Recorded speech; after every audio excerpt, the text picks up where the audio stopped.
Yes Rammohan Rao గారు చూసాం కదా. మరి జగన్మోహన్ రెడ్డి గారు మాట్లాడారు, స్కామ్ ఎక్కడుంది, అసలు నా దగ్గరే డబ్బులు లేవు, ఆ డబ్బులు ఏడన్నా ఉంటే నాకు ఇవ్వండి ఆ స్కామ్ డబ్బులు, నేను పార్టీని నడుపుకుంటాను, పార్టీ నడపడానికి కూడా చాలా కష్టంగా ఉంది అని చెప్పేసి జర్నలిస్టులకి ఆయన ఎదురుగా ప్రశ్నించినటువంటి పరిస్థితి. ఏంటి నిజంగా జగన్మోహన్ రెడ్డి గారి దగ్గర డబ్బులు లేవా? నేను ఇందాక చూసా, మీకు కూడా పక్కన డిస్ప్లే చూపించాం. ఇందాక ఆయనకు సంబంధించి ఆయన పార్టీది చూపించాం, అలాగే ఆయన పెట్టిన ఖర్చు చూపించాం, అలాగే ఎన్నికలకు సందర్భంగా వచ్చినటువంటి అమౌంట్లు చూపించాం అఫీషియల్గా. తర్వాత జగన్మోహన్ రెడ్డి గారి అకౌంట్లో ఉన్నటువంటి ఆయన అఫిడవిట్ ప్రకారం ఉన్నటువంటిది మనం చూపించాం. తర్వాత ఎమ్మెల్యేలు మంత్రులు ఈ 5 ఏళ్లలో కనీసం ₹1 కూడా సంపాదించలేదు, మొత్తం కూడా వాళ్ళు ప్రజాసేవ చేసినటువంటి పరిస్థితి. ఎందుకంటే పార్టీని కూడా నడపలేనటువంటి సిచ్యువేషన్లో ఉన్నారు. ఒక్కో జిల్లాకి ఒక పెద్ద పెద్ద పార్టీ కార్యాలయాలు నిర్మించారు, వాటికి కూడా ఎక్కడ లేక ఖర్చు పెట్టినటువంటి బ్యాలెన్స్ షీట్లు ఎక్కడ కూడా నాకు దొరకల. వెతికా నేను, ఒకవేళ ఈ పార్టీ ఆఫీసులకి ఏమన్నా ఈ అఫీషియల్ అమౌంట్తో కట్టారా లేకపోతే ప్రభుత్వ ధనంతో కట్టారనే దాని మీద కూడా వెతికా, కానీ అఫీషియల్గా ఎక్కడ కూడా కనిపించినటువంటి పరిస్థితి. సో వాట్ ఎవర్, ఏంటి అసలు జగన్మోహన్ రెడ్డి గారు ఏం చెప్పాలి అనుకునేటటువంటి ప్రయత్నంలో ఇలా చెప్పాల్సి వచ్చింది. అయితే అందరూ కూడా షాక్లో ఉన్నారు ఆయన మాటలు విని. ఏమంటారు? రాజు గారు, మీకు అట్లాగే మిత్రుడు ప్రైమ్ మినిస్టర్ ప్రేక్షకులు నమస్కారం. అంటే యాక్చువల్గా కీర్తన గారి ఆరోపణలకి ఏమైనా ఉంటే వైఎస్ఆర్సీపీ వాళ్ళు చెప్తారు, కానీ నేను కామన్ సెన్స్ తోని కొన్ని విషయాలు మనం అర్థం చేసుకోవాల్సిన అవసరం ఉంది. ఎందుకంటే తెలుగుదేశం వాళ్ళు కూడా ఇంకా ఆరోపణ చేయాల్సి ఉన్నది. ఆ తర్వాత మొత్తం మీద వైఎస్ఆర్సీపీ గారి దీనికి సమాధానం చెప్పాలి. కానీ కామన్ సెన్స్ తో మనం పార్టీల పనితీరు గురించి ఆలోచన చేస్తే, ప్రాంతీయ పార్టీలన్నీ ఆల్మోస్ట్ ఆల్ ఏ పార్టీ అయినా ఇవి వ్యక్తిగతంగా ప్రైవేట్ ఆస్తులుగా మారిపోయింది. వరకు చెప్పాలంటే ప్రైవేట్ ఆస్తులకు ప్రాంతీయ పార్టీలు పెద్ద తేడా ఏం లేదు. పోనీ మిగతా జాతీయ పార్టీలు బాగున్నాయంటే, జాతీయ పార్టీలలో కాంగ్రెస్ ఇటీవల మనం గమనించాం కదా, మనకు ఎన్నికల కన్నా ముందు కాంగ్రెస్ పార్టీ ఈడీ దాడుల తర్వాత మా కనీసం హెలికాప్టర్లో తిరగడానికి, మా పార్టీ క్యాడర్ పార్టీ కార్యక్రమాలు పర్యవేక్షించడానికి డబ్బులు లేవని కూడా చెప్పింది కదా. అంటే కాంగ్రెస్ పార్టీ స్వయంగా 140 ఏళ్ల కాంగ్రెస్ పార్టీ దేశవ్యాప్తంగా ఉన్న పార్టీ ఆ మాట అంటుంది. అంటే అర్థమైంది ఏంటంటే, మనకు పార్టీ అకౌంట్లో డబ్బులు ఉంటలేవు, వ్యక్తిగతమైన అకౌంట్లో ఎక్కువ డబ్బులు ఉన్నాయి మనకు అర్థమవుతుంది. అంటే ప్రజలు ఇచ్చిన విరాళాలు కానీ ఇవన్నీ కూడా లీగల్ గా వసూలు చేసి టీఎం పార్టీలో కొన్నే పెట్టి, మిగతావన్నీ ఇల్లీగల్ గా పార్టీ నాయకులు ఆస్తులు పెంచుకుంటున్నారని మనకు అర్థమవుతుంది. కాంగ్రెస్ కావచ్చు, వైఎస్ఆర్సీపీ కావచ్చు, ఇంకేదైనా పార్టీ కావచ్చు, దానిలో తరతర భేదాలు ఏం లేవు. ఇక్కడ నిన్న ప్రెస్ మీట్ పూర్తిగా నేను చూశాను. ప్రెస్ మీట్ లో 2 విషయాలు ప్రస్తావించారు. ఒకటేమో డబ్బులు లేవు అనేది ఒకటి, అంటే ఈ స్కామ్ చేయలేదు, నాకు డబ్బులు రాలేదు నా వరకు అని. అంటే ఇప్పుడు లిక్కర్ స్టార్ ఎవరు అంటే పరస్పరం ఒకరినొకరు ఆరోపించుకుంటారు. చంద్రబాబు నాయుడు గారు లిక్కర్ స్టార్ అని జగన్మోహన్ రెడ్డి అంటున్నారు, జగన్మోహన్ రెడ్డి ఏమో లిక్కర్ స్టార్ ఆయనే అని చెప్పి చంద్రబాబు నాయుడు గారు, ఈ 2 చూస్తున్నాం.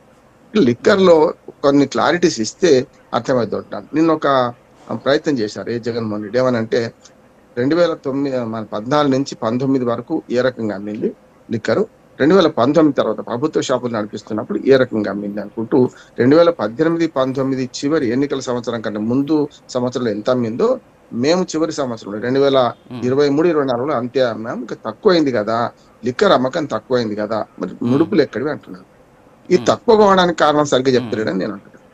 ఇది జగన్మోహన్ రెడ్డి గారు. ఎందుకంటే తక్కువ కావడానికి కారణం 2 ఉంటాయి. ఒకటేమో ఇప్పుడు ఈ ప్రభుత్వం ఆరోపిస్తున్నట్టు ఏది లిక్కర్ లో ఏది డిజిటల్ ట్రాన్సాక్షన్ బదులు అక్రమంగా మనీ ట్రాన్సాక్షన్ జరిగిందని నాకు అర్థమవుతుంది కదా. దీన్ని బట్టి అయితే అంటే వీళ్ళ ఆరోపణకు ఊతమిస్తుంది. ఈ లిక్కర్ తక్కువ అమ్మామంటే నియంత్రణ చేసి అమ్మామా అనే అర్థంలో జగన్మోహన్ రెడ్డి గారు మాట్లాడుతుంటే, నియంత్రణ కాదు, మీరు చెప్పే డిజిటల్ పేమెంట్స్ తక్కువ ఉన్నాయి కనుక వాటిని మాత్రమే చూపిస్తున్నారు, మీరు అదనంగా ఏదైతే మన ఇప్పుడు ఏవైతే ఇందులో లిక్కర్ స్కామ్ లో ఉన్నారు కదా, వీళ్ళు అరెస్ట్ చేశారు కూడా మళ్ళీ చెన్నైలో. అంటే వీళ్ళందరూ కూడా ఎక్కడికో అకౌంట్ కు పోయింది, బిగ్ బాస్ కు పోయింది అని వీళ్ళు అంటున్నారు.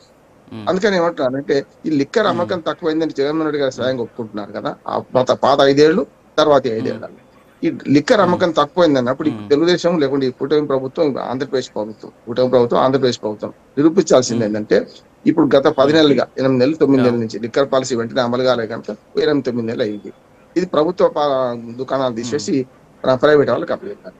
అయితే ప్రైవేట్ లో ఏదైతే ఆ ఏరియాలో ఉన్న షాప్ అయితే అదే షట్టర్ లో ఉండదు, ఎందుకంటే ప్రభుత్వం అమ్మినప్పుడు ఒక షట్టర్ లో ఉండొచ్చు, కానీ ఆ ఏరియాలో ఒక షాప్ అయితే ఉంది కదా, షాపులు అయితే పెద్దగా తగ్గించలే కదా, ఆ షాపులో ఇప్పుడు డిజిటల్ పేమెంట్స్ జరుగుతున్నాయి అంటున్నది ఈ ప్రభుత్వం. డిజిటల్ పేమెంట్స్ ద్వారా జరిగితే అప్పటికంటే ఎక్కువ అమ్మింది అనుకోండి లిక్కరు అదే షాప్ లో. అంటే కొన్ని ఉదాహరణలు తీసుకోవచ్చు మనం, బ్రాండ్ అని కూడా తీసుకున్నప్పుడు అర్థమవుతుంది మనకి ఏంటంటే, ఇప్పుడు ఒకవేళ ఎక్కువైంది అనుకోండి, ఎక్కువ అమ్ముతున్నారు అనుకోండి, ఇప్పుడు అంటే ఆనాడు మోసం చేసినట్టే లెక్క.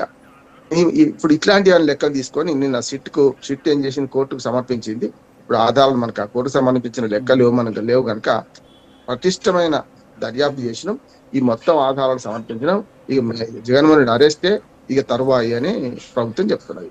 ఇప్పుడు అందులో కోర్టులో దాఖలు ఓకే.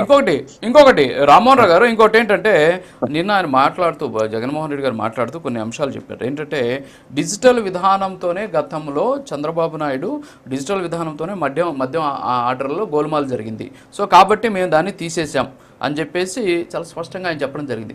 డిజిటల్ విధానంలో అంటే డిజిటల్ మీన్స్ ఏంటి, ఒక సాఫ్ట్వేర్ ఉంటుంది, సాఫ్ట్వేర్లో ఎవరెవరికి ఎన్ని ఆర్డర్స్ వస్తున్నాయి ఏంటి, స్టాక్ పాయింట్లు ఏంటి, స్టాక్ని సెర్చ్ చేసుకోవడం ఏంటి, స్టాక్ డిపోలో నిల్వ అన్నీ కూడా ఆటోమేటిక్గా ఓఎఫ్ఎస్లు అనే దాన్ని జారీ చేస్తూ ఉండేదన్నమాట ఆ సాఫ్ట్వేర్. కానీ అది తీసేసి మేము సొంతంగా ఒక మెయిల్ ఐడి క్రియేట్ చేసుకొని ఆఫ్లైన్లో ఇవ్వడం, అంటే ఆన్లైన్లో చేస్తే ఏమో స్కామ్ అంటున్నారు జగన్మోహన్ రెడ్డి, ఆఫ్లైన్లో చేసిందేమో స్కామ్ కాదు అంటున్నారు. ఏంటిది నాకేం అర్థం కావట్లా.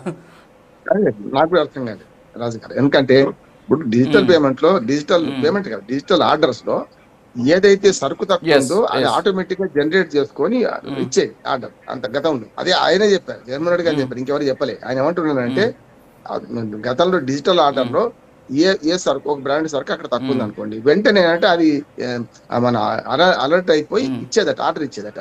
అది మరి ఆయనే చెప్పి మరి దాని అక్రమం ఎట్లా అవుతుంది, మెయిల్ ఆర్డర్ తర్వాత మెయిల్ ఆర్డర్ ఇచ్చారు అంటే మన మాన్యువల్ గా ఇచ్చుకుని మొదలు పెట్టారు, అదే ఆయన చెప్పారు కదా. అందుకని నేను ఏమంటున్నానంటే గతంలో కంపెనీలు మేమేం కొత్తగా తీసుకురాలేదు, 5 కంపెనీలు గతంలో చంద్రబాబు నాయుడు గారి హయాంలో ఏవైతే ఇచ్చారో అవే చేశారని. ఒక రకంగా చెప్పి లిక్కర్ స్కామ్ లో అంటే లిక్కర్ వ్యాపారంలో ఇటు తెలుగుదేశం వాడు ఉన్నారు, జనసేన వాళ్ళు తక్కువ అనుకుంటా, ఎందుకంటే మొన్న వచ్చారు కదా మన వైఎస్ఆర్సీపీ ఉన్నారు, ఇంకా మిగతా నాయకులు కూడా వ్యాపారవేత్తలు ఉండొచ్చు కావచ్చు. లిక్కర్ వ్యాపారంలో వ్యాపారవేత్తలుగా ఉండడం తప్పు కాదు, ఎవరి వ్యాపారం వాళ్ళు చేసుకుంటారు. కానీ ఈ మొత్తం కుంభకోణంలో నాకు అర్థమైంది ఏంటంటే జగన్మోహన్ రెడ్డి గారు నిన్న చెప్పే క్రమంలో ఆయన కన్విన్స్ చేసుకునే క్రమంలో లిక్కర్ తక్కువ అమ్మాము అంటే మేము నియంత్రణ వైపు పోయి అమ్మామని.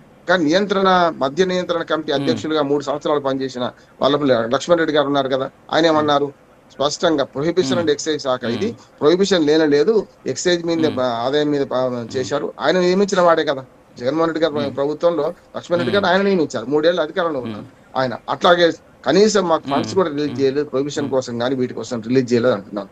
అందుకని ఈ లిక్కర్ కుంభకోణం ఒకటే కాకుండా, లిక్కర్ కుంభకోణం నుంచి మన ఆంధ్రప్రదేశ్ లో కాకుండా ఢిల్లీ లిక్కర్ కుంభకోణం ఉంది.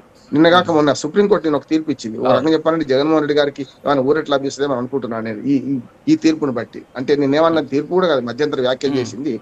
మన తమిళనాడు లిక్కర్ కేసులో ఈడీ దర్యాప్తు వేగవంతం చేస్తుంటే మీరు ప్రతిపక్ష పార్టీలు ఉన్న చోటే చేస్తున్నారా, అట్లాగే మీరు ఎన్డీఏ కూటమిలో లేని పార్టీలు మీరు చేస్తున్నారా అనే మాట కూడా అనుకుంటే ఏమన్నదంటే సమాఖ్య స్ఫూర్తిని దెబ్బతీస్తున్నారా అన్నది మన సుప్రీంకోర్టు నిన్న వ్యాఖ్యలు చేసింది. అయితే అవి అనుకూలంగా మార్చుకునే అవకాశం కూడా ఉంటుంది ఇప్పుడు వీళ్ళకు, ఎందుకంటే రేపు పొద్దున మేము అధికారంలో ఎన్డీఏ కూటమిలో ఉందని చెప్పి.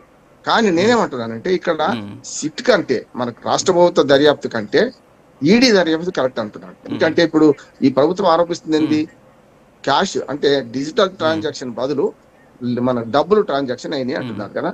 డబ్బులు ఎక్కడైతే ట్రాన్సాక్షన్ అవుతాయో వాళ్ళ మనీ కావచ్చు, మామూలు కానీ ఈడీ ఎన్వాల్ కావచ్చు, ఈడీకి మంచి అవకాశం ఉంది కదా అంటున్నారు. ఇక్కడ ఈడీని ఎందుకు ఆహ్వానిస్తలేరు, వాళ్ళకి ఈడీ ఆహ్వానిస్తే సెంట్రల్ గవర్నమెంట్ కావచ్చు, కానీ కనీసం రాష్ట్ర ప్రభుత్వం చేసిన మన రాష్ట్ర ప్రభుత్వం చేతిలో ఉన్న సిట్తో చేస్తున్నారనే ఆరోపణ దూరం చేసుకుంటారు అంటున్నాను.